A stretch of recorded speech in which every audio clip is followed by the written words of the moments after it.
Bienvenidos, buenos días, buenas tardes, buenas noches.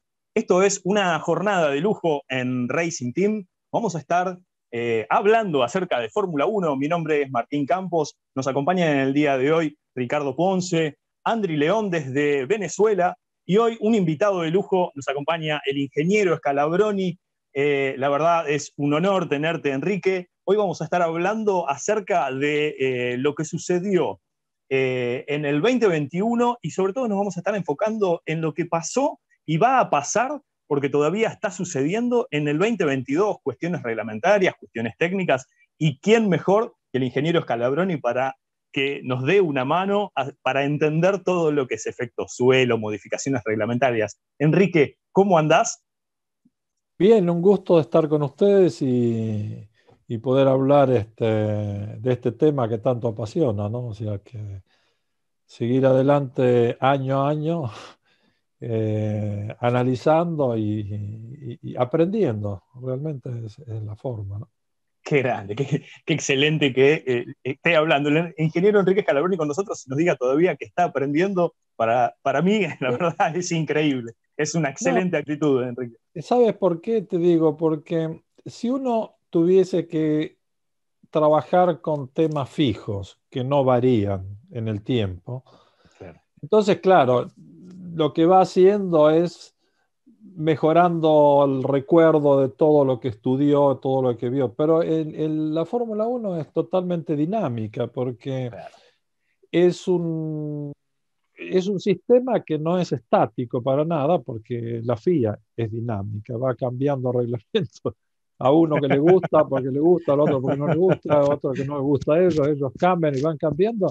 Y hay que estar trabajando siempre. No es que uno va a aprender la física otra vez. No, pero va a aprender a aplicar la física para esos cambios tan importantes que llegan a ser, pero que la función sigue siendo la misma. La carga del automóvil, la carga aerodinámica, la menor resistencia al avance, la mayor aceleración, la mejor frenada, la mayor tenida de curvas, pero con conceptos de forma distintas que se tiene que adaptar siempre al estudio de la física y la matemática, ¿no? Exacto. Así que bueno, te vamos a estar haciendo algunas preguntas sobre este animal vivo que es la Fórmula 1, que en el 2022 va a tener unas modificaciones importantísimas, pero que en el 2021, ¿cómo ves que ese animal se construyó y terminó de esta manera con estas polémicas y por ahí con algunas continuidades como la de Tombasis o la de Masi que tal vez estén un poco en duda? ¿Cómo ves el cierre del 2021, Enrique? Mirá, yo te voy a decir una cosa. Fundamentalmente el automovilismo es competición, como todo deporte.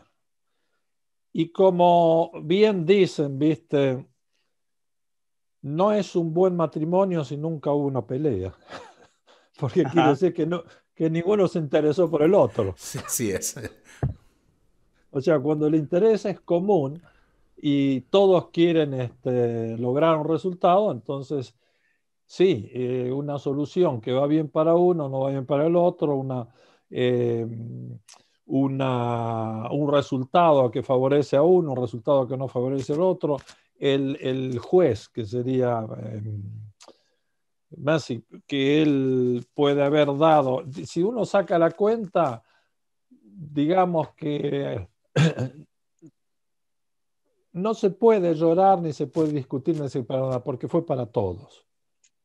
Ajá. Porque nadie está contento porque le cobraron una cosa que no tendría que haberle cobrado o le hicieron pagar menos al otro que cometió el accidente o el otro porque todo este tipo de cosas. Lo que quiere decir que el interés estaba, porque si no hubiese estado interés, ¿qué hubiese pasado en el 2014 si Ajá. se quedaba o no sé, en la última vuelta? No interesaba a nadie. Si se perdía Claro. esa carrera en la última vuelta, no le interesaba porque se ganaban las otras prácticamente el 95 de las otras carreras, así que el campeonato no estaba en el 90. Esto es propio de un campeonato donde hay interés. Claro.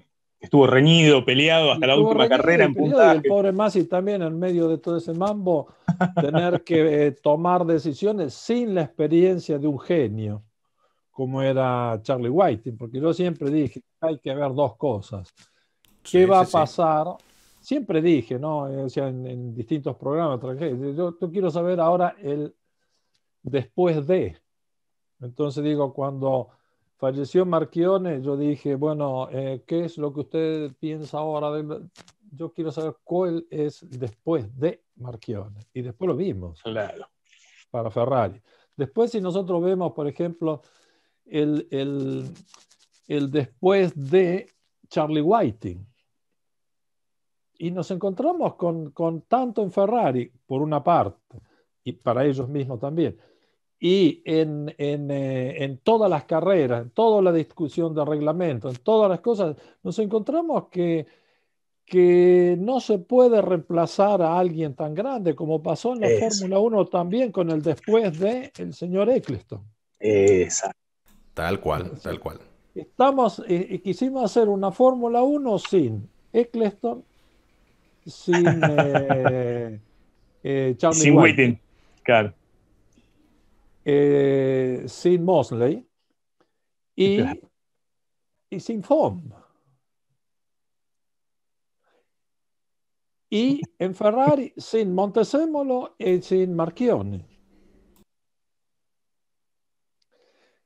¿Entiende? Entonces, si uno lo ve así, se da cuenta, no, bueno, entonces se saca todo a esa lucha interna que tiene en el momento porque me sacaron lo que yo quería o a mí no me dieron lo del otro. Entonces, pero si uno se pone a analizar, tenemos que ver que cambió radicalmente el sistema gestional de la operación de la Fórmula 1, que duró por tantos años. El hecho de la entrada de Liberty también. Claro. Una gran compañía, un gran sistema, pero sin conocimiento de causa. Sí.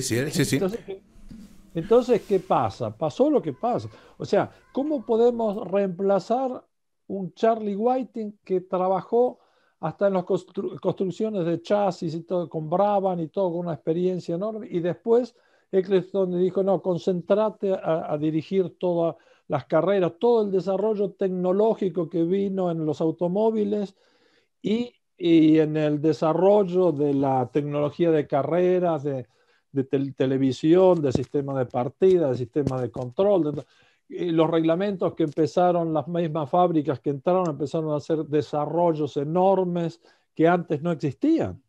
Entonces digo, momento, pongámonos de acuerdo que nadie tiene toda la experiencia para poder hacerlo. El hecho que lo quiera hacer y que cometa errores, porque también cometieron errores. Mosley puede haber cometido alguna vez. Claro. Bernie es el que menos cometió por ahí, porque el sistema cada vez que se creaba y andaba adelante. Y después los demás no tenían toda la experiencia.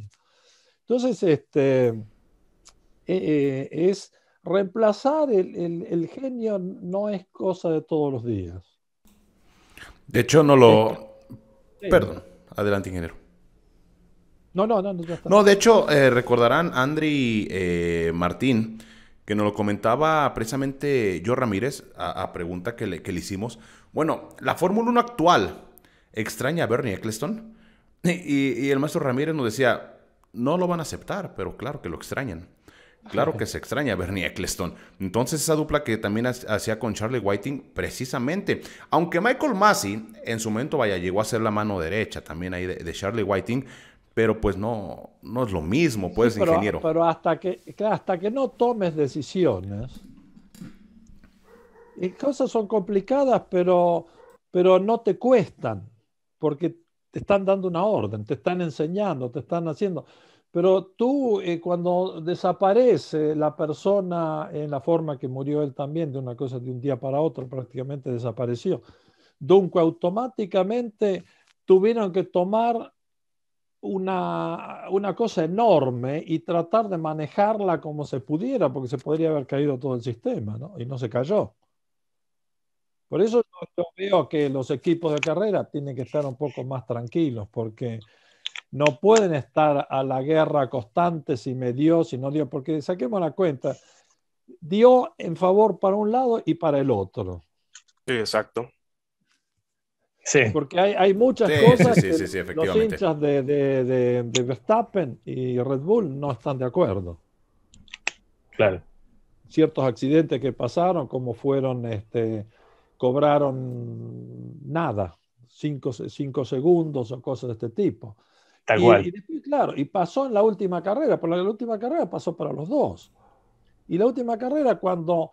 Lo que pasa es que yo digo, hay una cosa que pasó en este campeonato. Este campeonato hubo un equipo que quiso ganar y un equipo que tuvo miedo en perder. Y como siempre, el miedo te frena. Porque Exacto. no digamos, tenemos que ser conscientes que es verdad que ahora por primera vez tuvieron una presión directa, porque Ferrari le había puesto presión directa y le había ganado carreras, pero no siempre.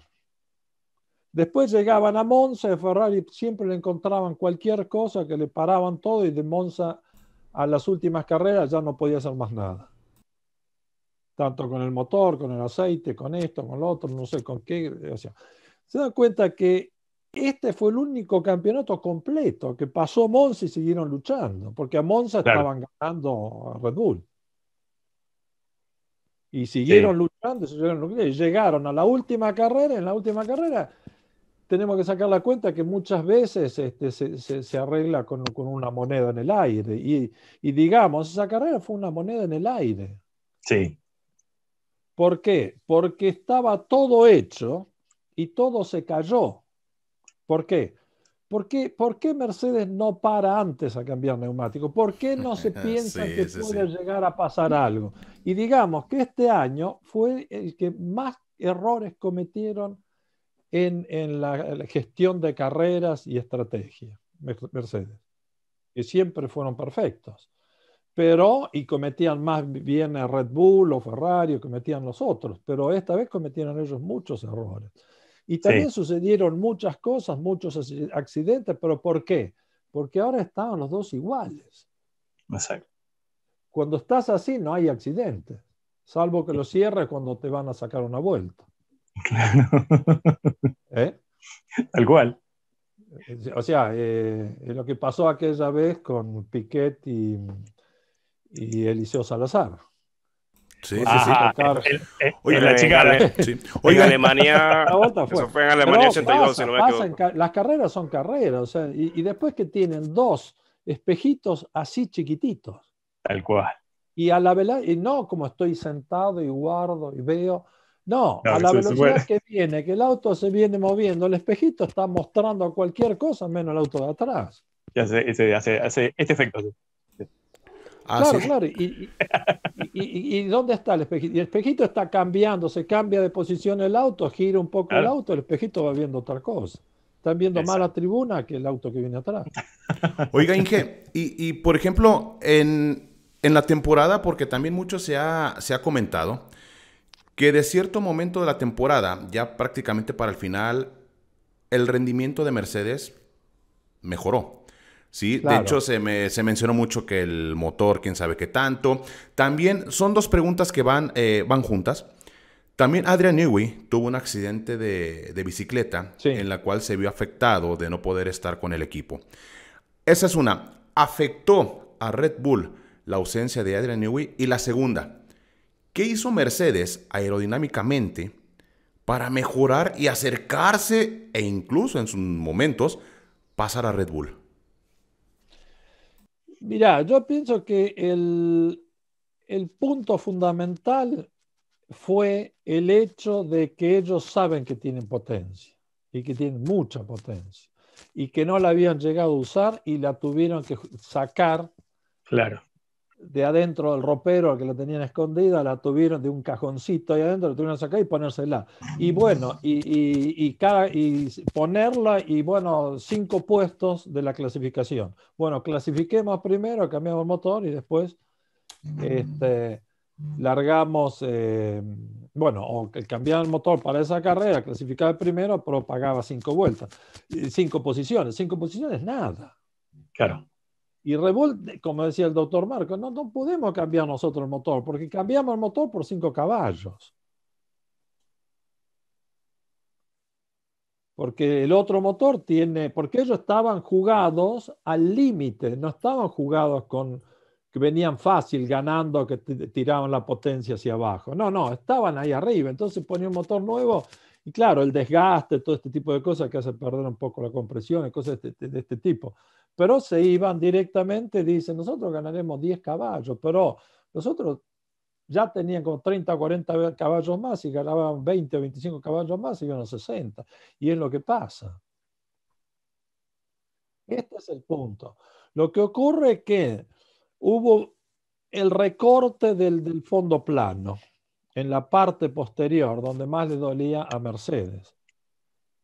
Claro. Fue al inicio del campeonato. Entonces, claro, ellos, pues, como dije al inicio, cuando estaba hablando, bueno, ellos tenían la carga segura en el tren posterior, pero ya la perdieron. Entonces, ¿qué tenían que hacer? Empezar a poner ala, poner cosas, empezaron a aumentar el ala con mayor incidencia, con mayor curvatura, con para tener el auto abajo, y en cambio Red Bull empezó a sacar ala, porque también había Eso sí. una deflexión, pero Red Bull no estaba jugando bajo el reglamento, en escondida, que una deflexión que no era real. Red Bull tenía la deflexión que había dado Mercedes. Ahí también, si hay que ser lógico, perdón, Mercedes, FIA, la federación.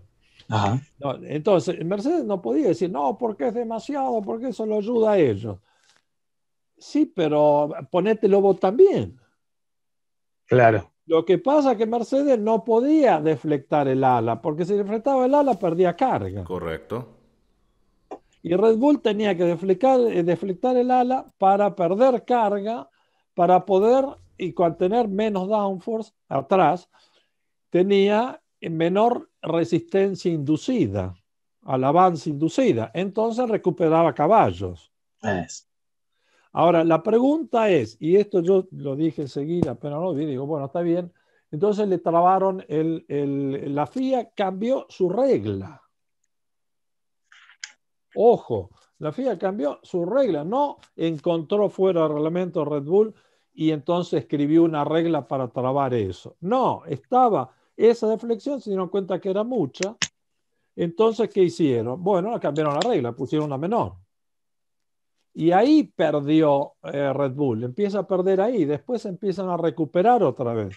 Entonces Mercedes se encuentra con que ahora todo rígido, el auto de ellos estaba consumiendo caballos, porque al no tener carga tenían que poner, al no tener carga, sí tenían que poner mayor ala hacía mayor carga, hacía mayor consumo. Entonces empieza el mambo, pero hay otra cosa. ¿Por qué controlaron el posterior y no controlaron el alerón delantero? Porque Red Bull lo tiene rígido ahora adelante. Porque tiene que venir cerca de tierra. Si lo tiene variable, lo rompe todo, no puede. Porque cuando hacen bajar el auto, el alerón delantero va muy, muy cerca de tierra y crea efecto suelo. Entonces no tienen un alerón delantero Red Bull. Yo ya hace 3 años que lo estoy diciendo. No tiene un alerón delantero, tiene un difusor escondido con la forma de flap, pero trabaja como difusor. Hijo.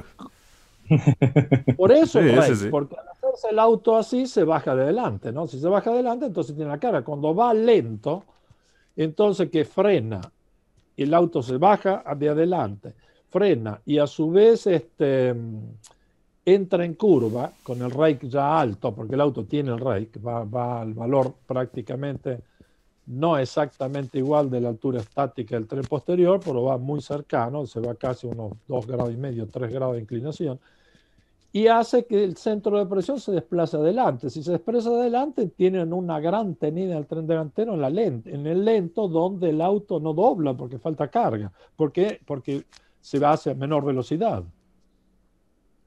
Es una aerodinámica dinámica la de Red Bull. La de Mercedes es estática o casi estática, como se dice. Entonces, prácticamente, ¿qué ocurre? Ellos, claro, cargaban atrás, pero el auto le venía levantado adelante. Entonces, ¿qué hicieron? Cerraron los ojos ahí, porque se vio muy bien cómo deflectaban los flaps delanteros del Mercedes. Porque, claro, cuando yo tengo que frenar, tengo que hacer también que se me deflecte el alerón delantero. Entonces genero carga.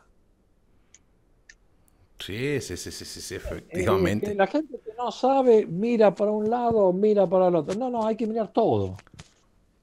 Porque si yo no miro todo, no sé lo que está pasando.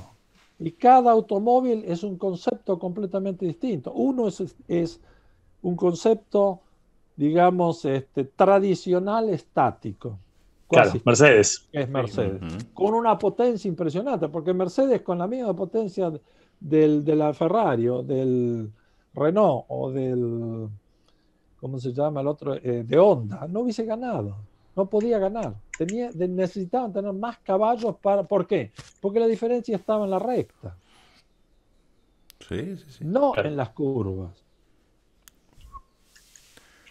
Buena explicación, efectivamente. Es increíble, la Sí, verdad que es sí, sí. increíble, es un placer Entonces, escuchar ¿qué es esto. que dijo? Creo un automóvil dinámico, que para las curvas lentas tiene una carga alta del tren delantero, en las curvas veloces el auto va plano. Exacto. Es como tener dos autos. Tiene dos autos en uno. Sí, sí, sí. Por Wow. eso es difícil. Es cuando yo digo, uno ve Picasso. Oh, Picasso hace cosas extrañas a la oreja. No, Picasso le dio a la modelo la posibilidad de moverse. Estaba dibujando, la otra se cansó en esa posición, se giró y él, ahora le veo la oreja, antes le veía la nariz. Y entonces mezcló las dos figuras, o sea, las dos vistas en una sola y creó una... La genialidad de Picasso es que le dio dinámica al modelo. Antes no, estos pobres tipos lo sentaban ahí, un rey o lo que sea, sentado ahí, tantas horas y el otro que venía pintando de allá y este que no podía ni respirar. Y no se puede, porque era una pintura estática. Claro. Entonces, ¿qué ocurre? Ahí está la genialidad. Cuando uno hace una cosa completa, cuando le da movimiento, y donde hay movimiento hay genialidad, hay vida. Sí, Y, sí, sí. y si este año le ganaron por eso, no le ganaron por otra cosa.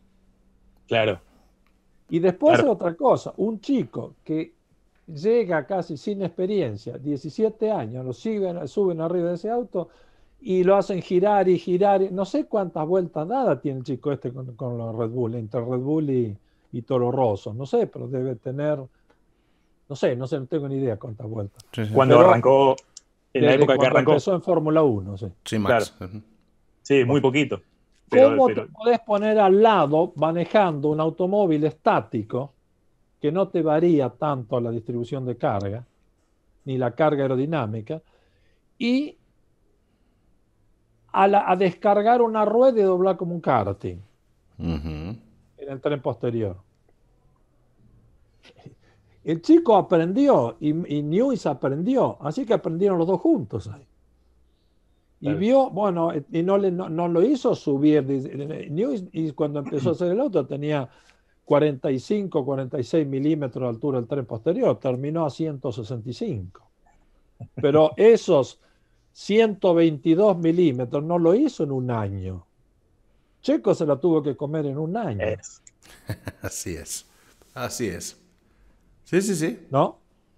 Al otro se lo fueron levantando 10, 15 milímetros por año, o 20 milímetros máximo, y se lo fueron levantando y levantando, y el chico se fue adaptando, adaptando, adaptando, adaptando, adaptando, hasta que, claro, este ya sabe para dónde agarra. Ujú. Y a Checo le dijeron, súbete ahí y manéjalo. Y como le dijeron claro. a todos los que vinieron, por eso los que vinieron eran los más pintados, pero cuando se subieron arriba del auto ninguno se lo bancó y el doctor Marcos no es tonto, es genial. Claro que duele lo que dice o la mano dura que tiene, Lo directo que pero es. lo que digo, que te traigan sin haber nacido de la escuela de ellos y que te renueven un contrato, no es cosa de todos los días. Así es. Correcto. Sí, sí, sí, la verdad. La verdad, sí.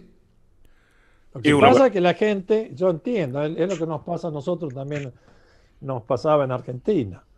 Después de Fangio no hay ningún buen piloto para la Argentina.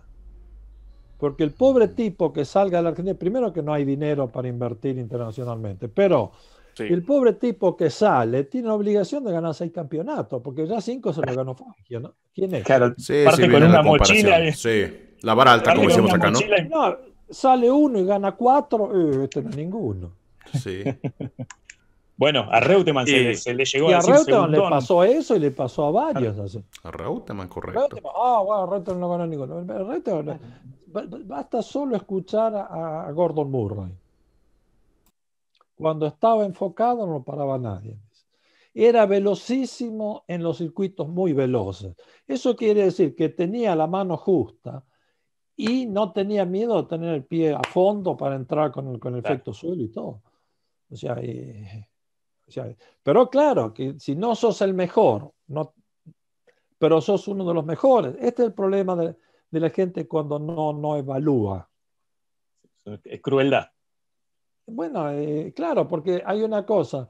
Ahora, para ser alguien hay que ganarse 8 campeonatos. Claro, no, es imposible. Y va a venir uno que va a ganar 10. Y después va a haber que ganar 11. Entonces ya no te van a dar los años de vida útil para ganar. Salvo lo que pasó acá con un motor tan potente que ganaban sin lucha. Al contrario, se peleaban entre ellos ¿cómo se llama? Con Rosberg. Claro. Andri, ¿querés aprovechar? Vos tenías una pregunta de historia por ahí a la mano. Si querés sí, aprovechar antes de que pasemos al 2022. bueno, la pregunta que le voy a hacer ya viene como enlazada a lo que viene el 2022. Ok. Bueno, para mantener el contexto inicial, yo recuerdo a finales de los años 90 que cuando se fue Renault, vinieron estos motores Mecacron, Supertech. A mí me llamaba mucho la atención de dónde venía esto. Ya esto lo investigué como años posteriores, ya cuando estaba un poco más grande, de que eran como decir, usando esa tecnología y bueno, continuar desarrollando. Es algo parecido de lo que va a ser Red Bull en este año. Bueno, incluso usted, ingeniero, también vi Bueno, por allí yo tuve la que suerte de estar ahí exactamente allí donde yo con iba. la Honda cuando llegó. Bueno, en caso, usted estuvo liderando la parte del proyecto Asiatec, que fueron los motores Sí, ese Peugeot. fue. No, pero cuando llegué a Williams, yo llegué a Williams y hacía un año que habían corrido con el motor Honda, el 6 cilindros, 4 bar, el turbo. Y entonces ahí tuvimos que trabajar muchísimo porque el primer motor no tenía los soportes en la punta del motor, lo tenía en el centro, entonces tenían bastante problemas. Después se hizo todo un desarrollo con Patrick Head que hizo poner todos los soportes adelante. Todo. Y ahí ganaron, William. Tenían en el momento que yo estaba allá, tenían 1.200 caballos en clasificación y 1.000 caballos en carrera. Ajá. Y tenían 85 kilogramos de torque. Había que trabajar con los semiejes, con todo, que tenían que resistir los dientes de engranaje, porque volaba todo, ¿no? En pedazos del torque de estos motores. Y entonces ahí yo aprendí muchísimo en eso, porque cuando uno tiene que trabajar para ya condiciones que no son normales de ningún tipo, entonces es donde se aprende, porque hay que sacar la cabeza y ponerlo a hacer funcionar. Pero lo que digo, estos motores, yo pienso que estos motores ya cumplieron su periodo. Ya no tienen más razón de ser estos motores. Yo pienso que ya es mejor pasar a otro sistema. Ajá. No digo eléctrico porque no es posible al momento, porque las baterías pesan tanto que para poder hacer una carrera de 2 horas necesitaríamos hacer el chasis tendría que ser de un tanque de guerra para poder llevar el peso de las baterías ahí adentro. Y no habría lugar donde poner las baterías, así que es imposible poner otra forma. Claro. El punto que yo digo es que tiene que volver al motor aspirado, pero también con un apoyo de recuperación de energía. Claro. Porque el problema es que si no está en manos de una sola compañía, y mientras una compañía potente, con experiencia, con conocimiento, con todo como es Mercedes, sobre todo de materiales muy especiales porque las temperaturas son muy altas, las compresiones son muy altas, los valores de compresión, las aceleraciones, todo de pistón y todo. Entonces uno se encuentra que si no hay competencia, el reglamento está equivocado. Los mejores reglamentos son los que todos compiten. Bueno, todos es imposible porque después está el piloto. Están esos 4 o 5 pilotos de adelante que son todos iguales para mí. Es cuestión de cambiarlos de auto. Y están esos automóviles de adelante que son también muy parecidos. Y después, claro, está la gente nueva que llega, los pilotos, o sea, pero digamos, los campeonatos son peleados cuando hay 4 equipos que pelean y 4 equipos que pueden ganar carreras. Ese es un buen campeonato. Ese es un buen reglamento. Si no, no. Te apoyamos No, absolutamente, si no Enrique, Sí, por lo menos sí. con Andri, No, pero porque si tenés no- nuestro voto. Y Sí, ¿sabes sí. qué pasa? También lo que digo yo, que los motores de todo, no el motor 1, el motor 2, porque entre el motor, para probar los motores, me acuerdo en Asiatech, ya éramos así, ahora estarán igual o mejor. Ujú.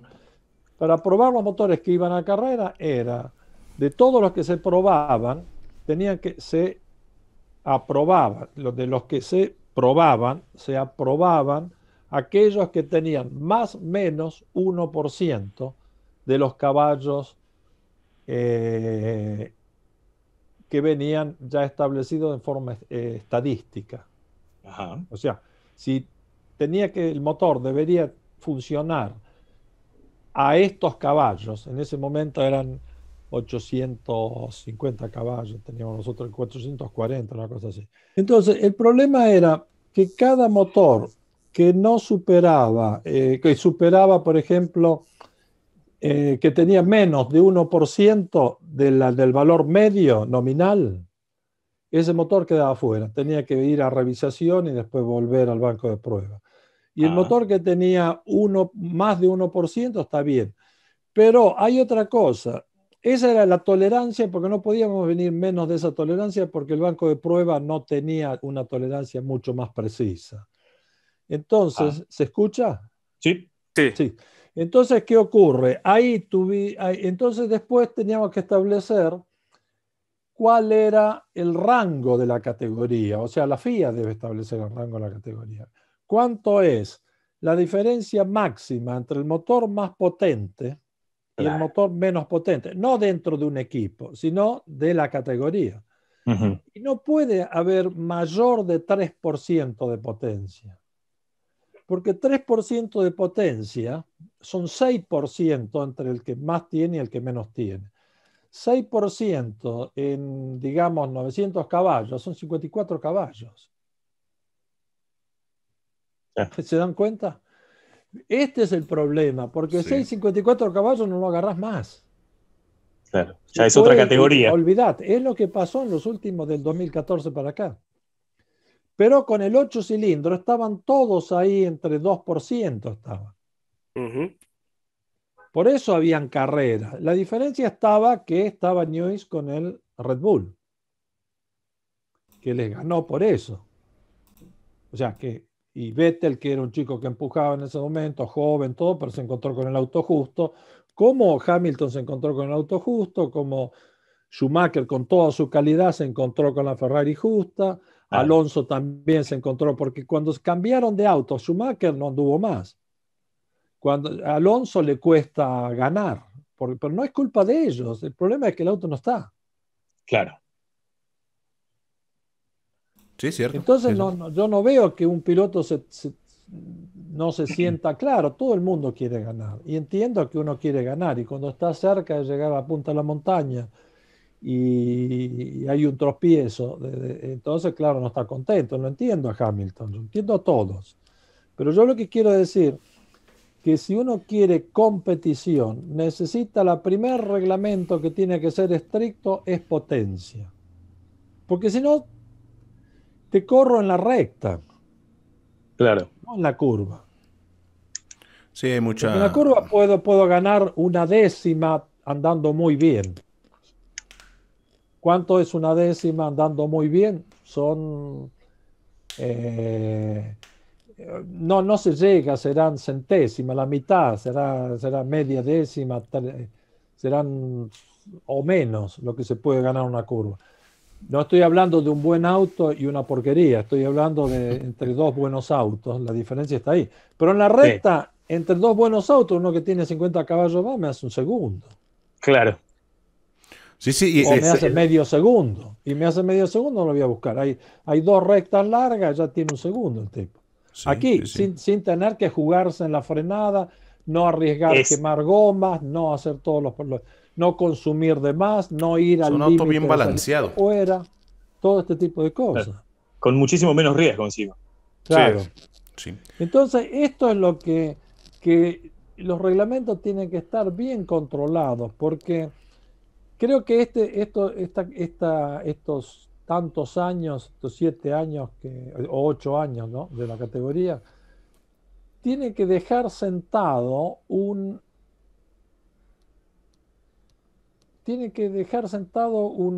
¿cómo se dice? Un punto importante de Sí. tener mucho control cuando se escribe un reglamento sobre Ok. motores. Y después hay que también ver el reglamento sobre los automóviles, sobre el chasis, digamos, sobre la aerodinámica. Ajá. Y ahí Pero, ya vamos a transitar en ese animal del claro, 2022 pero que se ¿sabes qué viene pasa? bastante Que complicado. si tú entras en el tema de la aerodinámica, ¿qué ocurre? Si un automóvil va muy bien respecto de los otros, ese automóvil va a ser copiado, Ajá, porque lo puedes ver. bien. A veces copias sin entender, entonces es un desastre. Pero si analizás lo que hizo, Sí, sí. por qué hubo hecho ese automóvil de esa forma, en esas condiciones, Sí, entonces tú puedes no copiar, sino que aplicar la idea a ti, porque tú ya entendiste el concepto. sí. Copiar es cuando no se entendió el concepto, entonces copio totalmente como es. Pero como no puedo copiar totalmente como es, entonces copio como a mí me parece que es, entonces sale cualquier cosa. Claro. Sí, sí, sí. ¿Entiendes? Este es el Sí. punto. Entonces, ¿qué ocurre? Pero es visible, es tangible, vos podés medir los tiempos, dónde está, cómo se le... Vos podés medir, vos podés sacar información de eso. Vos podés hacer Claro. fotografía. ¿Qué fotografía le hace al motor si Exacto. está todo cubierto? Exacto. No lo ves. Eso fue, Enrique, como lo que sucedió con la ingeniería inversa cuando imitaban las tomas de aire de los frenos que supuestamente entre Aston Martin y Mercedes. O sea, que se podía sugerir que se los habían pasado la información o que habían hecho las fotos 3D y habían copiado directamente Bueno, pero se esas puede tomas. hacer. Pero un motor, Claro. ¿cómo hace? Primero que el No, motor vale motor por lo que imposible. tiene adentro. Podés tener, los ángulos de motor, todo ese tipo de cosas ya le había dado la FIA como reglamento. Claro. Pero no sabés lo que tiene adentro el motor. No lo puedes ver.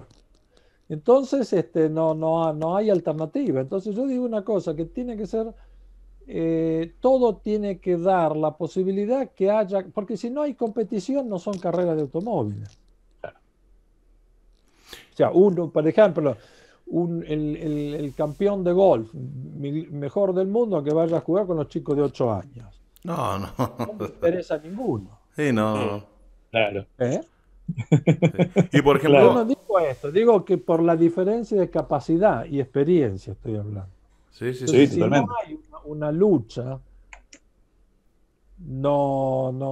para mí no justifica. Tiene que haber una lucha. Si hay una lucha, bueno, bien, todos bien. Y por Porque ejemplo, todos tienen derecho a trabajar para ganar. Después que haya uno que no quiera trabajar o no tenga el dinero, es otra cosa. Porque también sí. ahí te Claro. encontrás el mejor budget del mundo, Sí. con la mejor tecnología del mundo, Ajá. con la mejor organización del mundo. Y pasan Y, cosas. bueno, y Ferrari no puede. Claro. Y se complica la cosa. Bueno, pero hasta, no lo sé, los budgets dicen que hasta Mercedes tenía más alto el budget y todo. Así que si te das cuenta, llegás a un estado de cosas donde no se puede competir. Y una Ferrari que no gana tampoco es conveniente para nadie. Claro. Tiene que estar peleando Ferrari, Menos mal que efectivamente. salió una Red Bull. Yo pienso que hasta la gente de Mercedes, Mercedes tendría que estar contento, porque al menos dice, ok, perdimos, no estamos contentos, ok, eso lo entiendo y correcto, pero al menos justifica que ellos le ganaron por mucho tiempo. Claro. Sí, sí, sí. Efectivamente. Y ya para este 2022, hasta que me agarre pensando, Inge, Nuevas gomas. ¿Por qué muchas dudas, Martín, Andri, que hemos estado observando en diferentes lados? Porque en ocasiones la gente todavía le quedan algunas dudas. ¿Cómo va a ser los monoplazas del 2022, no? ¿Cómo va a funcionar el DRS? Porque vemos el ala está muy plana. Exactamente cómo va a funcionar el DRS. ¿Qué nos puede platicar, ingeniero? Y por lo que comenta, ¿veremos alguna sorpresa la temporada que entra? No creo.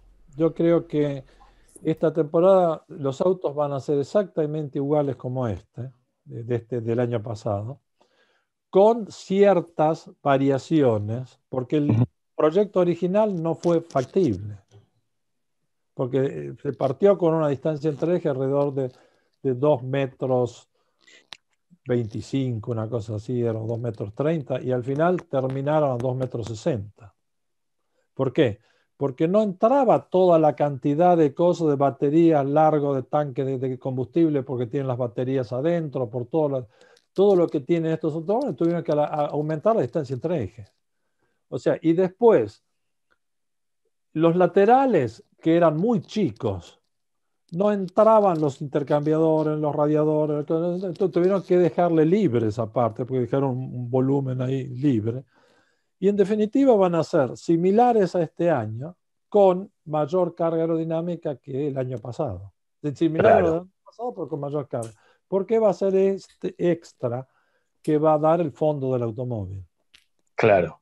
Pero quien tenga más potencia, la velocidad de curva van a estar muy, muy similares todos, porque el fondo del automóvil es el mismo. Entonces, la velocidad de curva va a estar muy similar. La diferencia, ¿dónde está? En la recta. Claro. Que tenga más potencia y el que trabaje para reducción de drag al máximo, pueden hacer que se acerquen. Y eso cuesta mucho dinero, porque no es solo concepto, sino que es microaerodinámica. Claro. Y la microaerodinámica cuesta muchísimo dinero. Entonces lo pueden hacer quien tiene el budget, no un año, sino varios años, para tener el sistema para poder trabajar y desarrollar eso. Yo espero que Ferrari pueda venir con un motor mejor, porque dicen que están teniendo mejor potencia, y que puedan competir también, porque si no, un 50% se quedan descontentos. Sabemos que Red Bull va a venir con un muy buen auto, y Honda algo hará, mejorará seguro, pero ellos están ahí arriba. Ahora, y Mercedes también está ahí arriba, así que yo no sé a lo demás hasta dónde pueden llegar. Oigan, una parte, perdón, Andri y Martín, que nos llama mucho la atención. ¿El DRS va a seguir teniendo el mismo efecto? Y no lo sé, porque no sé si ese alerón va a ser para correr.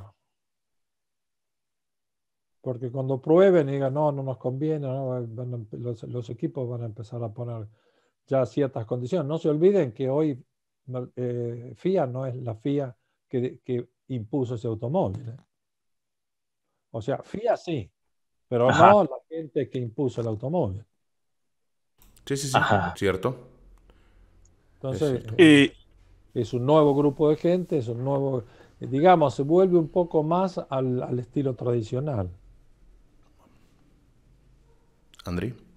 Exacto. Le quería preguntar sobre el tema de los neumáticos. A mí lo que me llegó a la mente aquella vez que estamos en el programa anterior es sobre el caso de las lluvias. Ahora con estos neumáticos que pasan a ser a 18 pulgadas tendremos el mismo problema de que en ese programa usted puso el ejemplo del papel, de que los neumáticos hoy en día son así y claro, al evacuar el agua va a ser como decir, ese efecto tardío. Y ahora van a ser iguales que, o sea, en ese caso. Sí, la única diferencia es que la llanta es más grande, cambia la estructura del neumático, pero el problema que sucede es que la evacuación de agua, eso también lo hablamos, y lo recuerdo otra vez, que no es el aquaplaning, como todo el mundo habla, no es el aquaplaning del auto de calle. que el aquaplaning del auto de calle se produce generalmente en los neumáticos. Sí. Pero con estos automóviles muy bajos, también de tipo Sport y cosas, se produce porque el agua, si tiene la capa de agua bastante alta, porque hay agua que circula por encima, por lluvias bastante fuertes, entonces el automóvil ya empieza, el fondo del automóvil empieza ya a ser como una piedrita que la tiramos a un lago, ¿no? Que ting, ting, ting, ting. O sea, y esto es lo que pasa, el aquaplaning se basa primero. Primer aquaplaning que encuentra el automóvil es el alerón delantero. Cuando viene muy bajo, entonces ya se crea una capa resistente que lo levanta y descarga el tren delantero. El segundo aquaplaning que viene es cuando el chasis está muy bajo.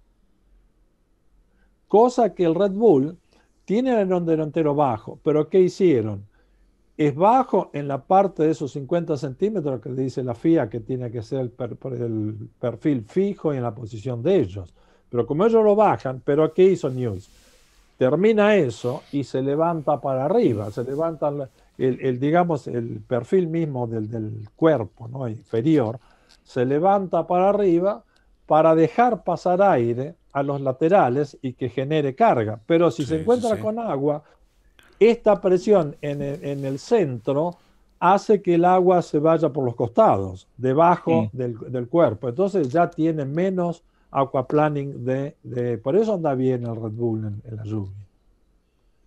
Cosa que los otros, cuando están muy bajos, el automóvil es plano. Y el alerón, si ustedes ven, no viene que es plano la parte central y después hace estas curvas hasta no, Sí, viene así y tiene una curvita muy baja, prácticamente es una pared. Entonces esa pared claro. cuando me levanta las ruedas, Claro. porque, si se me levanta el alerón, me levanta el Sí. chasis. Si me levanta el chasis, descargo la componente de compresión sobre los neumáticos. Si lo descargo, entonces ya estoy en aquaplaning en la rueda. Entonces son tres. El primero es el del alerón delantero, el segundo es del fondo del automóvil. Con un automóvil con poco rake, entonces casi todo el automóvil estaría bajo agua. En cambio, el Claro. otro está todo el automóvil prácticamente en la puntita esta del fondo del chasis, en la parte delantera, detrás de la rueda delantera, que es la única que va. Pero eso es como una pala que va levantando agua y tirándolo para arriba, porque eso lo está tirando por encima del lateral. Así que deja limpio para las ruedas traseras. Claro, como si fuera la punta de un barco. Sí, pero más que eso, esto es como para un coso para sacar nieve. Ah, Ya, también. ok, Ahí ok, está. ok. Porque es una cosa plana que va atacando así, ¿no? Sí. Y el otro punto, y el tercer punto son los neumáticos. Pero la Pirelli dice, nosotros estamos disipando no sé cuántos litros, no me acuerdo bien, no quiero decir un error, por minuto, que es una cosa impresionante. Y ya no sabemos más qué hacer para aumentar la disipación. Y la gente se queja contra nosotros. No, se tiene Claro, que quejar contra el reglamento, claro. porque tendría que obligar a que los autos vayan más altos. Exacto. O sea, Sí. en lluvia, aunque yo haya tenido el setup, ¿por qué no pasaba antes? Porque si llovía, te cambiaban el setup media hora antes de la carrera. Te levantaban el auto, Exactamente. ponían el muelle más blando, sacaban la divergencia, la ponían derecho, sacaban camber, todo ese tipo de cosas hacían. Ahora la presión era distinta, todo ese tipo de cosas. Ahora eso no se puede tocar. Entonces clasificaste para un seco total y te metes en una lluvia total. Claro, Y no hay auto que vaya. no hay manera. No hay habilidad tampoco que te pueda solucionar eso. No, O sea, porque tendrías. ya lo estás teniendo para otra cosa. Es como querer Sí, hacer sí, andar sí. un barco por la calle Hmm, y un auto dentro del agua. El claro, auto dentro del agua se hunde, no va a ningún lado. Y el barco en la calle no tiene que flotar porque ya está apoyado por tierra. O tal sea, cual. no estás haciendo trabajar el agua para tener la componente que lo levanta, ¿no? Lo mantiene alto, ¿no? La flotación.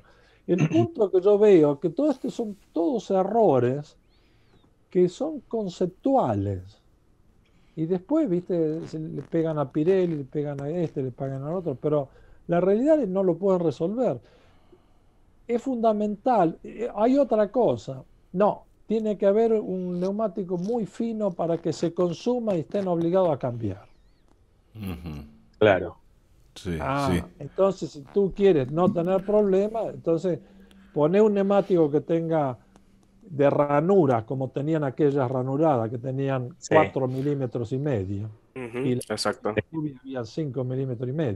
Entonces Canalada. vas a ver cómo el agua se pasa por debajo del neumático sin que levante, que cree tanto acoplane. Pero no, porque se cambian las condiciones, pero el agua sigue cayendo lo mismo, no cambiamos la condición del agua.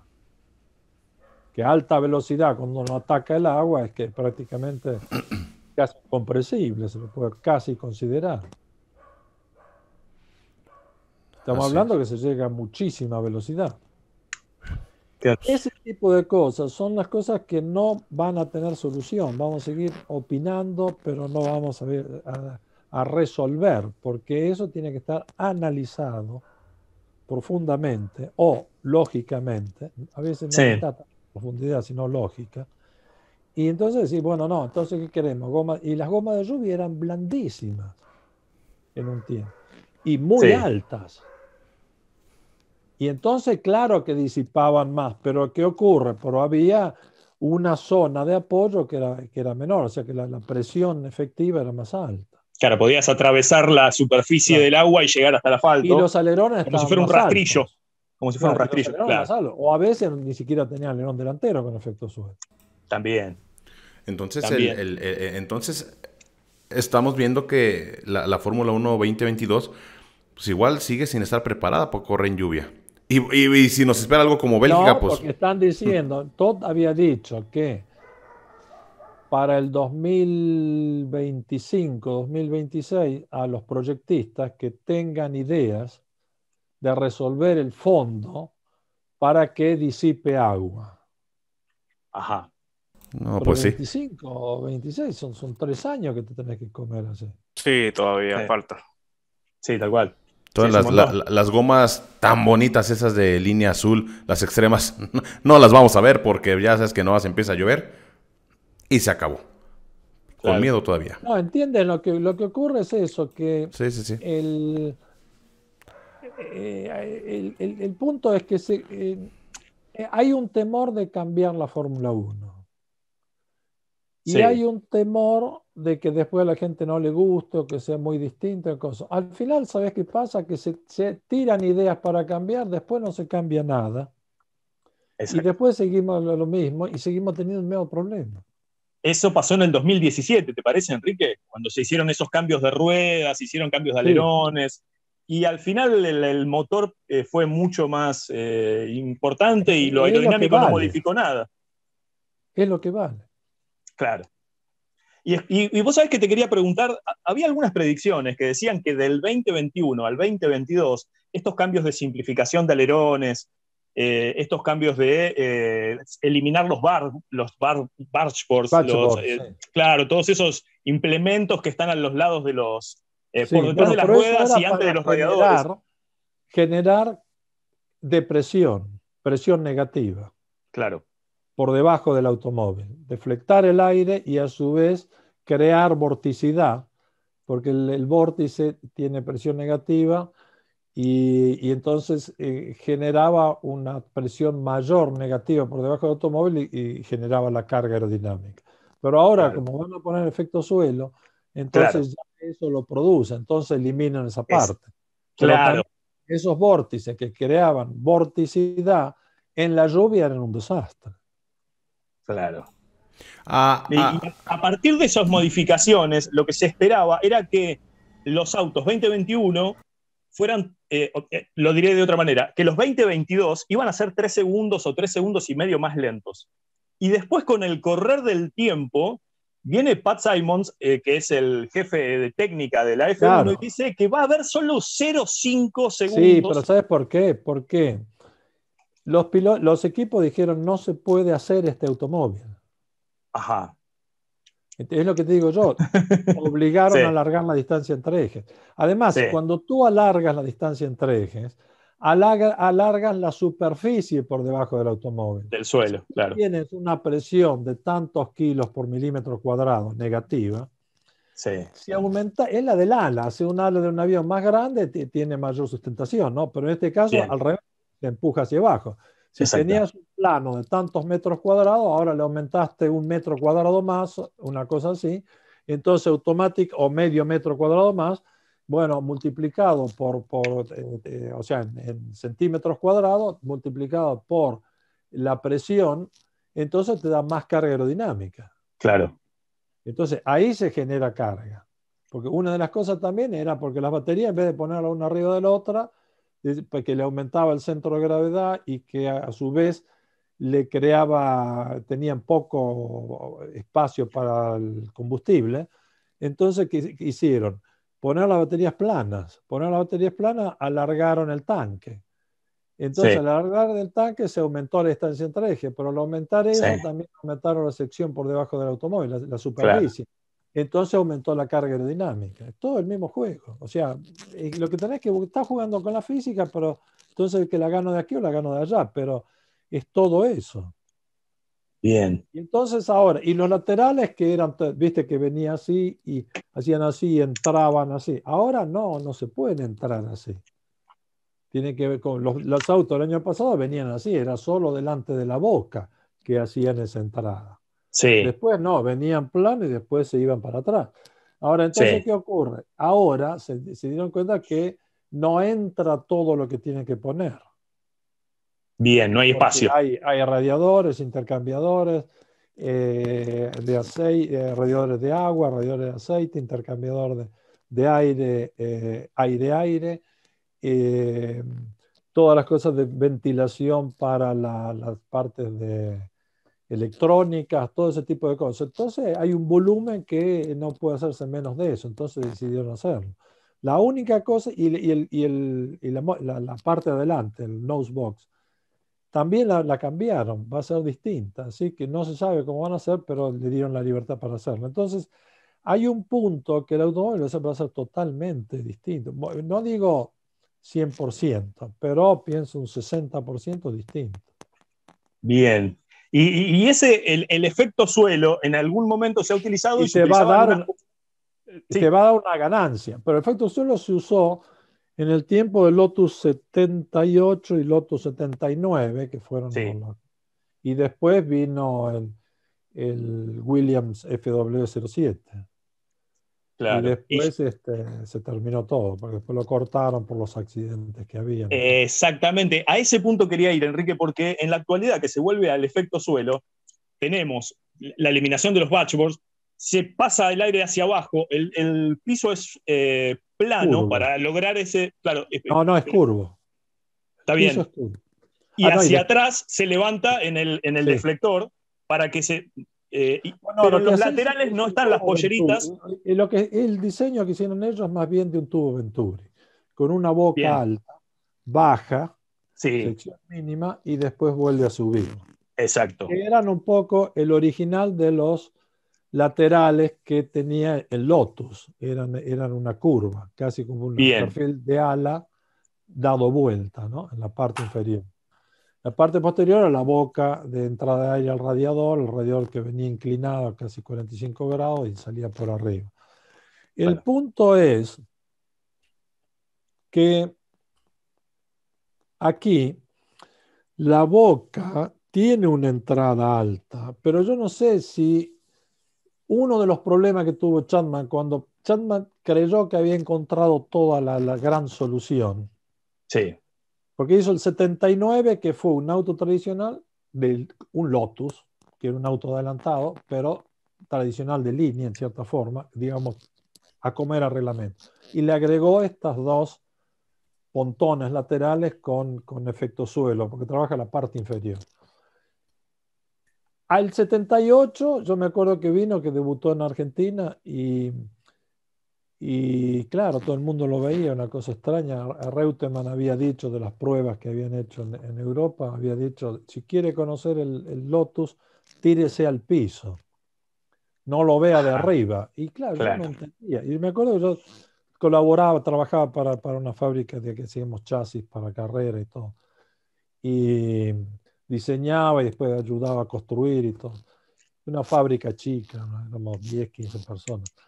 Y, y entonces, claro, eso no me entraba en la cabeza. Entonces fui a ver ahí porque nos daban el pase, por si alguno necesitaba algo que tenía que soldar cosas o modificar. Entonces nosotros lo llevamos a la fábrica y ellos soldaban, modificaban y después, no lo hacíamos nosotros, lo hacían ellos, la misma gente de los equipos. Y así tuvimos gente como Williams, que vinieron a modificar las piezas para el FW07 de las suspensiones, después vinieron los de Alfa Romeo, vinieron los de Brabham, vinieron una cantidad. Entonces ahí yo venía, conocía, hablaba con ellos, los ingenieros y cosas. Pero cuando fui a ver esa carrera, y entonces me tiré al piso, ¿viste? Porque podía entrar en boxes. Y claro, y vi que tenía esa forma. Y después, claro, hablando con los periodistas y todo. Y entonces me fui, me acuerdo, a la fábrica y digo, no, yo voy a hacer una prueba. Entonces, con aluminio hice una curva, con la forma así, un pedacito de curva. Sí. Puse 2 placas laterales y lo puse en una pared, así, Sí. puesto así en la pared. Y de acá, con una de estas pistolas de aire de alta presión, ¡bum!, le ponía. Y entonces, ¡pum!, y se quedaba pegada a la pared. Entonces yo la cortaba, ¡pum!, y se caía. Digo, come on. Porque no teníamos ni siquiera túnel de viento, no teníamos nada. Sí, sí, sí. Entonces yo decía, bueno, pues tengo que probar, tengo que ver si es verdad o no es verdad esto. Y entonces, claro, y de ahí, ¿qué pasa? Chapman hace el primero 78, hace 79 que ganan en forma impresionante, que perdieron solo una carrera con Lauda, con el motor, ¿cómo se llama? Alfa Romeo, y con la turbina. Y después Claro. La lo turbina. ganaron. Entonces Chapman después dice, bueno, ya entendí todo, y hizo el 80. Cuando hizo el 80 no funcionó. ¿Por qué no funcionó? Entonces, porque también yo trabajaba con un equipo de carrera que tenían los Ralt RT3. Me acuerdo que desarmé todo un Ralt RT3, convencí a los del equipo Renault de Argentina, digo, déjenme desarmar el auto, y el auto había venido de Inglaterra y todo. Y el Ralt RT3, que eran de Fórmula 3, yo le saqué los laterales, construí un lateral plano y le apliqué las formas del efecto swing. Sí. Y lo fuimos a probar y andaba mucho mejor en curva. Claro que era una prueba, digamos, muy práctica, no era una prueba teórica, científica. Había hecho los dibujos, los cálculos de la presión, todo, pero era de verificar. Entonces fuimos.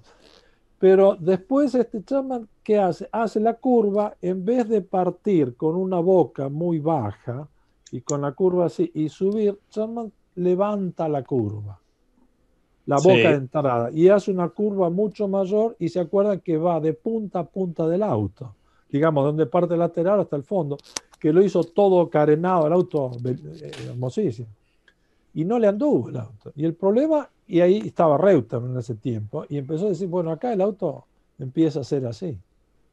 Dice, yo cuando llegamos a una cierta velocidad, el auto empieza a ser así. Y claro, el punto es lo que se llama purpose aerodinámico, que se llama aerodynamic purpose, que entra entre la frecuencia del neumático, que ahí necesitaban trabar las suspensiones porque si no tocaba el auto por tierra. Bien. Entonces trabajaba en la carcasa del neumático. Y ese neumático que eran los Goodyear, que eran para 22 a 24 kilos por milímetro de rigidez de pared, a rigidez vertical, a la carga. Era muy baja. Por eso después empiezan a funcionar el efecto suelo muy bien cuando Michelin hace las gomas estas radiales, pero tenían 40, 45 kilos por milímetro, eran mucho más rígidas. Entonces no venía, sino el auto venía haciendo, el neumático se venía comprimiendo y venía por alguna imperfección del camino. Ahí, al no tener más, ya la suspensión ya no trabajaba más porque venía apoyada directamente en el neumático. El amortiguador ya no trabajaba más, no disipaba y venía oscilando. Al oscilar el auto era imposible entrar a una curva. Claro. Con el que agarraba carga, se despegaba. Venía a los rebotes. Claro, venía y se venía desplazando lateralmente, entonces no lo pude hacer andar. Patrick Head entendió mejor el problema, porque después hablando con Patrick me lo explicó bien. Dice, no, nosotros entendimos el problema que no podíamos hacer un automóvil, porque el otro problema que era que no existían los túneles de viento con fondo móvil. Eran túneles de viento con fondo fijo. Entonces el auto era rígido, entonces no tenía suspensión, entonces lo bajaban y andaba, y cada vez la carga aumentaba y aumentaba, porque ellos lo ponían a la altura que querían, pero no había el efecto dinámico de la compresión y descompresión del neumático que entraba en resonancia, frecuencia de resonancia, porque superaban la carga que podía tener y ya no era amortiguada, así que era no amortiguada, así que aumentaba el efecto de la parte aerodinámica, porque en el momento que el auto se levantaba, se comprimía, el aire que tenía que pasar, la boca de entrada tenía un caudal de entrada tal que tenía que pasar después a la parte mínima entre el piso y el fondo del auto ahí, que era mínima. Este caudal era mayor de lo que permitía, el caudal que permitía era solo de la parte mínima y después subía. Al que crearse ahí una especie de, digamos, tapón neumático, no circulaba aire, se rompía la capa límite, que es en la capa del aire que viene atacada a la carrocería. En la parte inferior se rompía, perdía toda la carga y el auto se levantaba. Cuando se levantaba, entonces el aire que entraba, entonces la relación de la boca de entrada con la relación de la altura en la sección mínima entraba en esa fase y automáticamente el aire se reatacaba la capa límite, generaba carga aerodinámica y se bajaba hasta que se volvía a tapar y se volvía a subir. Wow.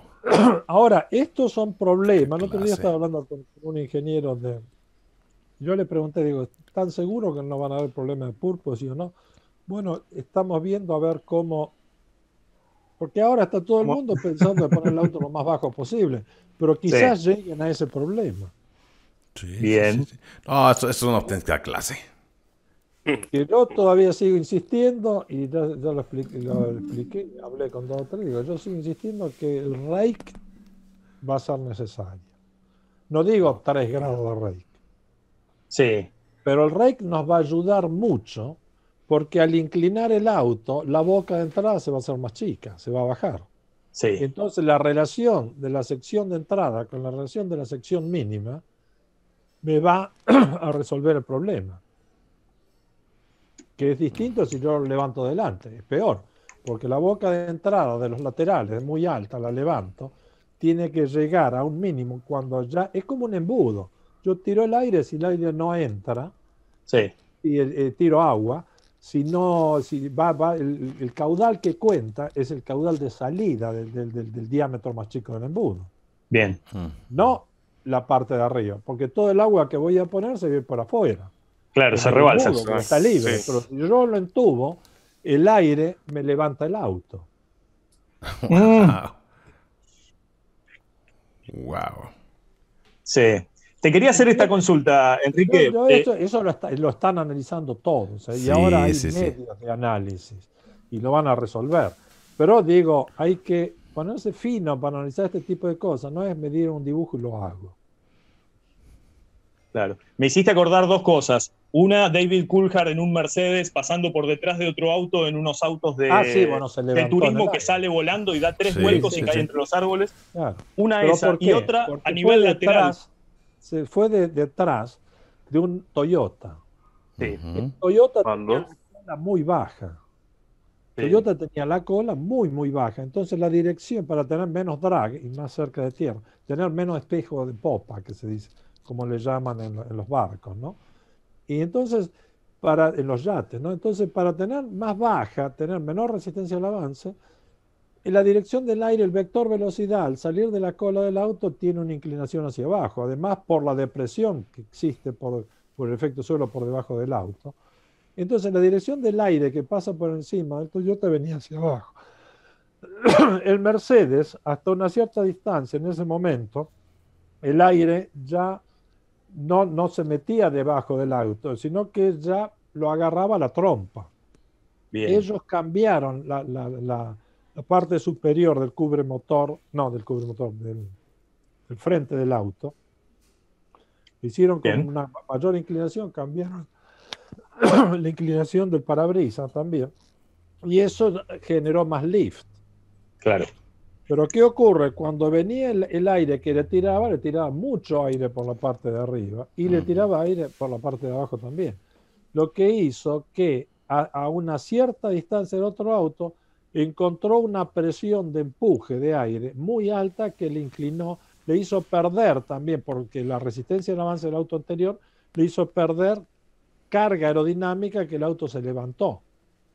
Cuando se empezó a levantar de adelante, Sí, el aire entró más abajo, y cuando entró más abajo hizo así, ping. Así exactamente. es. Un auto de esos tenía en el fondo totalmente plano en ese momento Sí, para los autos de Le Mans.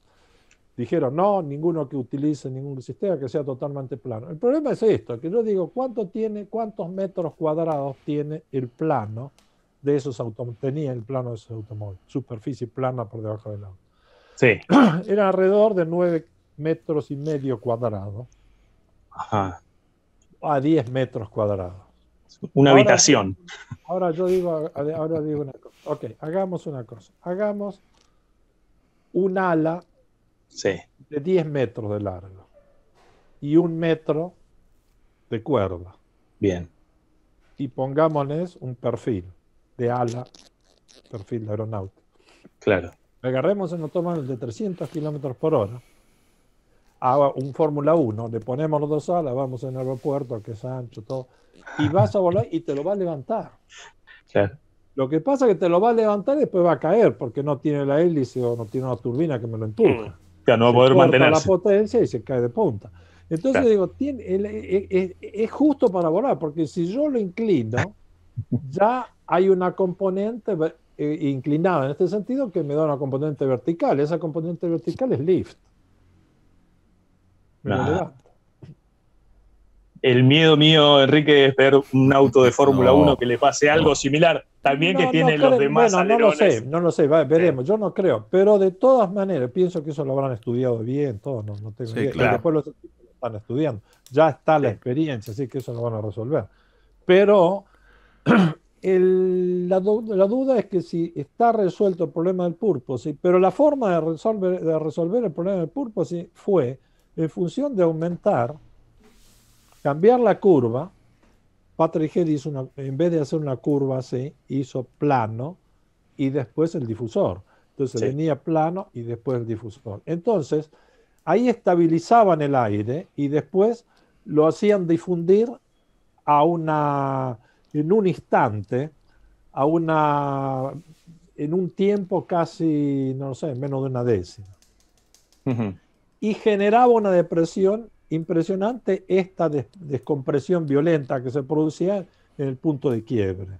Claro. Y esa fue la carga y fue un auto muy estable. Se cansaron de ganar con ese auto, con el FW07.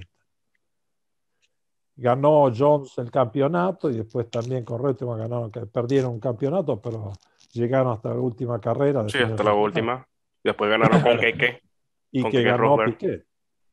Y Enrique, como para tener un miedo mucho más al alcance de la mano, que es por ahí en un toque lateral, que vemos volar pedazos y restos. En esta etapa de la Fórmula 1, que va a ser la del año que viene con efecto suelo, ¿puede llegar a afectar que, por ejemplo, te tocas con el auto en la curva lenta de la primera curva de Spa y cuando llegás a Eau Rouge te quedaste sin efecto suelo, como sucedía cuando se perdían las polleritas? No, porque la pollerita ahora es fija. Claro, Es fija, depende del golpe. Porque si el claro, golpe es muy grande, el auto ya deja de andar. Si se llega a romper claro. un pedazo, eso lo van a calcular para resistencia de impacto y todo.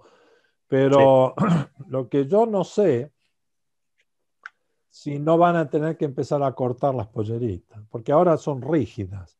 Para mí Claro. van a tener que cortarle 20 milímetros como mínimo para que nunca llegue a tocar tierra, porque sé que ahora están buscando de tener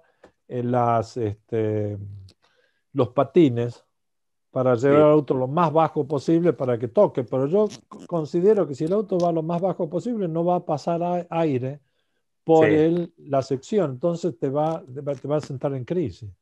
Va a ser más perjudicial. Claro, va a tener que levantar el auto.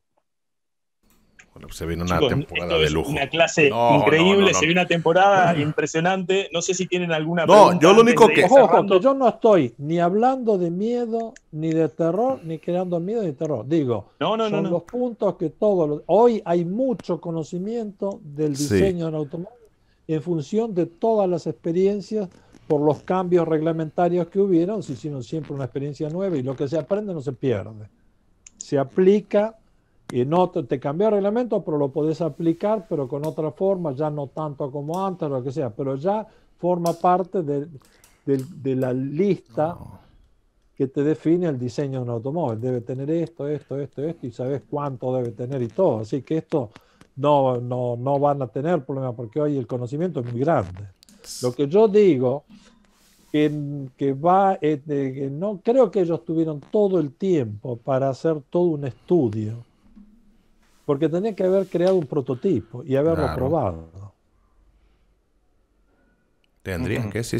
Entonces hubiesen visto, entonces sí, decir, bueno, el que toca se queda fuera. Bien. El que modifica acá queda fuera del reglamento.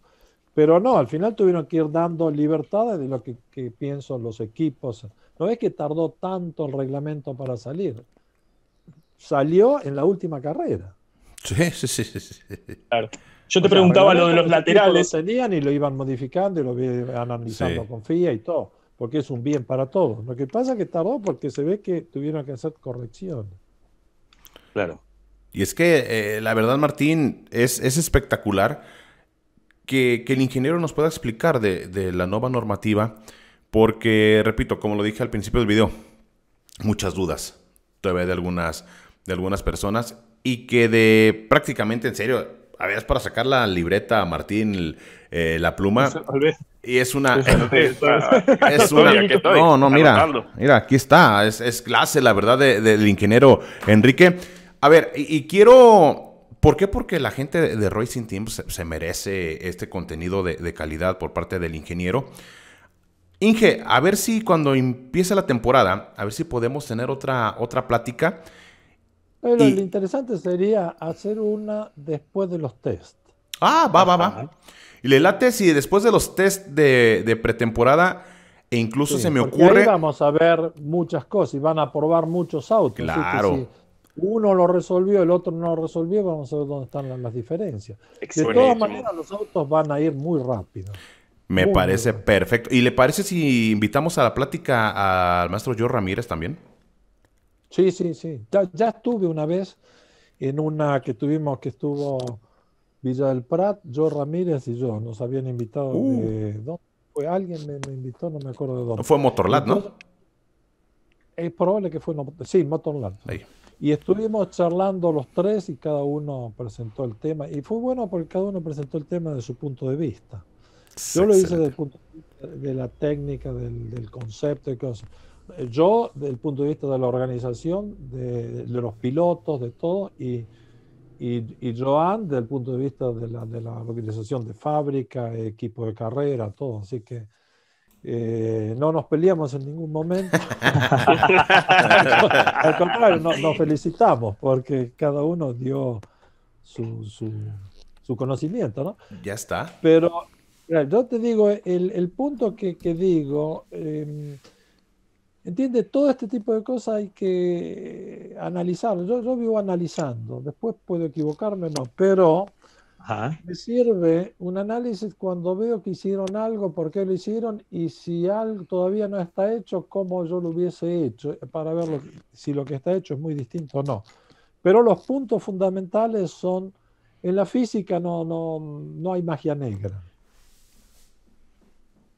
No existe la magia negra en la física. Entonces, ¿qué ocurre? Las leyes son divinas y son leyes que si fueran humanas, el universo no crearía, no porque no se podía construir, es porque lo hubiesen modificado y se chocaban todos los planetas. No hubiese funcionado. Estaba sí. funcionando y cada uno comienza a meterle mano acá y el otro acá y uno dice, no, la luna, ¿para qué la quiere? La tiramos, se balancea todo el universo. Se modifica todo el sistema Oh, Claro, y claro, explota cambia todo. todo. Y explota todo. Y esto es lo mismo. Entonces digo, no puede ser una cosa humana, tiene que ser una cosa lógica y constante. El ser humano no es lógico y no es constante, entonces si no se aburre, ¿no? así es.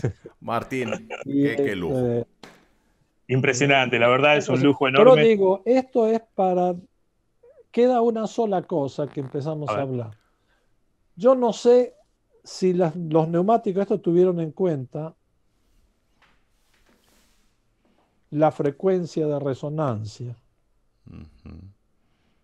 que no sea igual a la frecuencia de resonancia aerodinámica, porque si no entra en resonancia el sistema. Aquel tiempo sí. les costó con los neumáticos. Y yo me acuerdo que cuando fui a Peugeot a trabajar para Le Mans, estaba el auto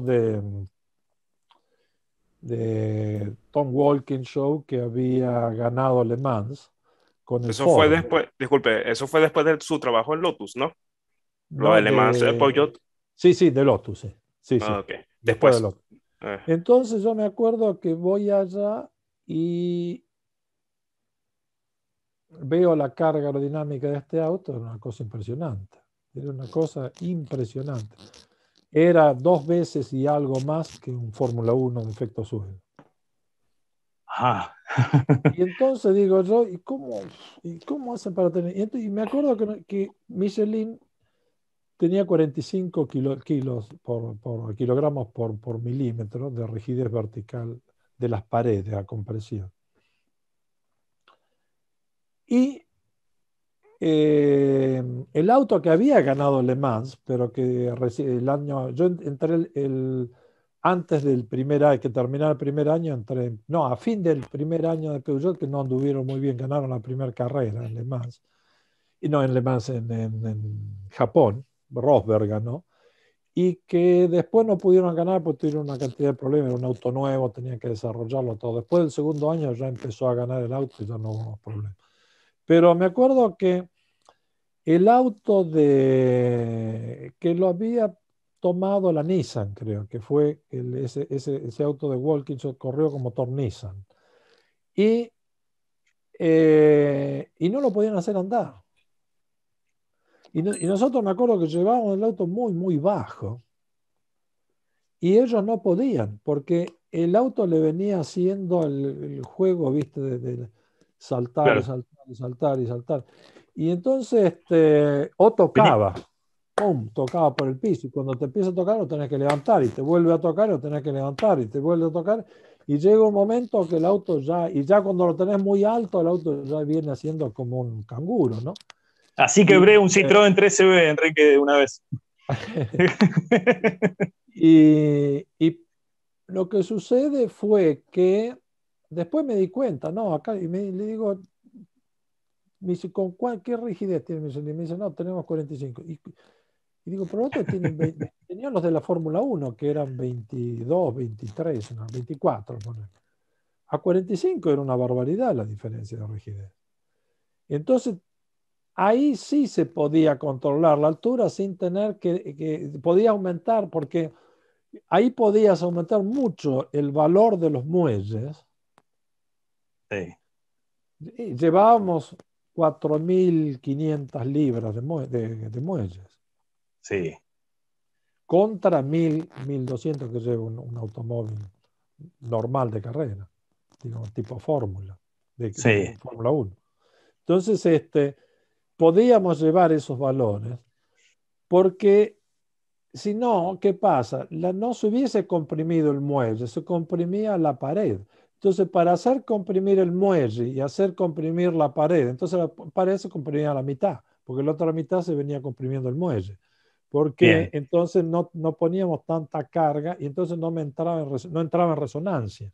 Entonces podíamos, al mover el muelle, al moverse, el amortiguador, como estaba centrado dentro del muelle, entonces el amortiguador al moverse a una cierta velocidad generaba amortiguación, entonces disipaba energía, entonces lo podíamos controlar. Pero no pudieron ellos, porque no fue culpa de ellos, es que El neumático Goodyear en ese momento no estaba para la rigidez de Michelin. Claro, no acompañaba la calidad del neumático para poder sostener el sistema. Para poder sostener esa carga. Claro. Ricardo, increíble tener esta información, tenerlo a Enrique y saber que encima después de las pruebas, o le volvemos a decir a la gente que recién se acaba de conectar, que se va a conectar con nosotros para hablar y tener algún backup, tendremos algún feedback sobre cómo fue la evolución en Barcelona. Vamos a empezar con las pruebas, ¿verdad? Barcelona, correcto. Creo que son en Barcelona. ¿Cuántos días son? ¿2 días? Son algo así, 2 o 3 días. Tengo entendido que son 3 días. Y después se van a Bahrein. Más los 3 días de Bahrein, tengo entendido. Por 3 y 3. Correcto. Entonces, después de los test, platicamos con el Inge. A ver si también se suma el maestro también, Joe Ramírez, a la plática. Hombre, Martín, te dejo que despidas, amigo. Un placer, maestro Enrique. Digo que todo esto ya lo están estudiando ellos. Así que ellos ya saben lo que tienen que hacer y todo. Y después te serán las pruebas. Pero van a ser, como dijo... ¿Cómo se llama? Que dijo que van a ser prácticamente al mismo tiempo o van a ser más rápido. Claro, sí, Pat Simons. Pat Simons, sí. Sí, así que bueno, esperemos que de toda esa modificación del sistema, lo que queremos, sobre todo, que lo que queremos apreciar sea lucha en pista, autos que se puedan perseguir y que se puedan adelantar. Motor, Y después queda, claro, queda qué pasará. ¿Qué pasará con los motores y qué pasará a 2026 también con los nuevos motores? Se supone que va a quedar el mantenimiento de la parte aspirada y que la parte eléctrica se va a modificar. El MGUK va a aumentar como de 120 kilowatts, va a pasar a casi 350 o una historia así. El MGUH se va a eliminar para cuestiones de... Claro, quedaría la parte eléctrica de recuperación del MGUK, pero la MGUH se estaría retirando. Sí. Así que va a haber de vuelta turbolag, o salvo que lo solucionen de alguna otra manera. Así que estaremos viendo en breve qué sucede. Lo que pasa es que no, turbolag no, porque partís con la potencia del motor eléctrico. Partís con el torque del motor eléctrico. Claro. Entonces, no tenés problema, eso te la cubre ese retardo de reacción por eso te aumentan la potencia. Claro, aún sacando el MGUH, Enrique, ¿van a poder hacer eso? Sí, porque te aumenta, te van de 160 caballos, están llevando ¿a cuánto lo están llevando? Sí, a más de 300. A 300 y algo, por eso prácticamente la única cosa que yo veo ahí que van a tener que trabajar muchísimo en la progresividad instantánea, prácticamente, en una décima uno, una cosa así, que es el turbo lag, para que no sea un torque demasiado violento, porque van a tener que hacer con un variador de torque en función del variador de la corriente, la cantidad de corriente en el sistema, para que no sea un torque que parta directamente con el mayor torque. El motor eléctrico siempre parte, porque si no te viene el patinamiento. Entonces va a tener que hacer una cosa que en una décima va a tener que el torque va a tener que ser variable para hacerlo progresivo. En una décima y media. Así que viene un trabajo duro de electrónica y electricidad y parte mecánica también. Ya está, Martincillos. Y Ricardo, y después uno desde su sillón anda opinando si fulano o mengano hace las cosas bien, cuando esto es así de complejo. Imagínate, hemos tenido, la verdad, una clase, un placer, Enrique, tenerte. Clase magistral. Sí, una clase magistral. Nos ayudás a entender lo que es la Fórmula 1, nos ayudás a entender lo que va a pasar el año que viene y nos vas a estar acompañando después de las pruebas y te lo agradecemos mucho, Enrique. Así que muchas gracias y mandarte un abrazo. Por eso digo que siempre se aprende. Bárbaro. Hablando se aprende, si te hacen yo he aprendido muchísimo por las preguntas que me hicieron. Por eso me gusta. Bueno, muchas gracias. Maestro, qué me exige pensar cosas que si no lo hubiese pensado. Entonces, y es que cuando yo la respondí, ya sé algo más que la tenía ahí, pero que no la había pensado. Y quizás cuando no tenés que diseñar algo y no tenés tiempo, no tenés tiempo para ir a buscarla. Por eso digo yo que el tipo que se encierra, no quiere hablar y esconde, tiene conocimiento limitado. Sí. El tipo que se abre, responde y no esconde y muestra una cosa y viene uno y dice, ay sí, pero ¿por qué no le agregaste esto? ¡Pum! Y capaz que era lo que le faltaba para que sea perfecto. Exacto. Pero fíjate la humildad del maestro Enrique. A ver, porque a mí me ha tocado en muchas ocasiones, porque a ti también, Martín, en diferentes espacios, te dicen, muchachito, yo tengo 50 años viendo la Fórmula 1, tengo 40 años viendo la Fórmula 1, no me vas a enseñar. Fíjense, el maestro Enrique Scalabroni, siempre se aprende algo. Siempre se aprende algo nuevo. También eso nos lo dijo Fernando Tornello. Claro, Sí, porque cada vez que te cambian el reglamento, claro, ya lo tenés todo en la cabeza, pero lo tenés que recomodar. Como un rompecabezas, acomodar la pieza, ¿no? Sí. A ponerla otra vez. Y de ahí adelante. Después viene la optimización, ¿no? Que es la parte para llevarla a la ganancia fina, ¿no? Ah, hombre, gracias, Inge. Y una de las cosas que ustedes dicen sobre el maestro Scalabroni es que una de las cosas que cuando yo abro el Twitter, en una de las páginas principales, él siempre está con esa movilidad y dispuesto a responder a cada una de las preguntas de los seguidores que tiene él y también respondiendo a preguntas de otras páginas, como el caso del Twitter de Motorla, y están ahí preguntándole a él, Virutas de Goma, que es otro Twitter que siempre está allí, y es una de las cosas que también por ahí es una de las vías de aprender por parte del maestro Enrique. Hay que sumarnos al Twitter del maestro Scalabroni. Sí, claro. ¿Verdad? Y ya lo tenemos vamos a dejar en la descripción. Sí, y ya tenemos el acceso, ya comunicación directa, ya con el ingeniero, cualquier cosa estamos a la orden. Y ahora sí, Martincillo, venga, qué lujo. Dale, impresionante. La verdad, llegamos al final de este programa. Mandarte un abrazo, Andri. Un placer y un honor conversar aquí con el maestro Enrique Scalabroni. La verdad fue una clase magistral. Aquí en Venezuela, bueno, por lo menos en mi familia, nos decían de que si hablan muy bien de ti constantemente, te suena el oído derecho, te hace zumbido, y si hablan mal de ti, te hace un zumbido izquierdo. No sé si al maestro Enrique le hubiera sonado el oído derecho constantemente, porque después de la primera entrevista que tuvimos con él, cada nuestros programas, nuestros podcasts, hacemos mucha referencia a lo que nos ha enseñado. Y bueno, a partir de ahora también vamos a hacer lo mismo, porque la verdad, esto fue una clase que, vamos a compartir ese conocimiento en nuestros programas. La cosa triste de esto, claro, aquí es una competición y todo tiene que ser cerrado y ahora hay contratos precisos y todo. Yo mientras no tenga contrato, yo estoy libre. El momento que tenga contrato, me dicen no puedo decir más nada, bueno, lo escribiré. Lamentablemente, tengo un contrato, no podré seguir hablando porque claro, si te pagan, o nos decís por privado. Entonces tendremos que contratar al Inge nosotros para que sea exclusivo, ¿verdad? Sí. Pero digo, es una lástima porque la gente ve que suceden cosas pero no sabe por qué.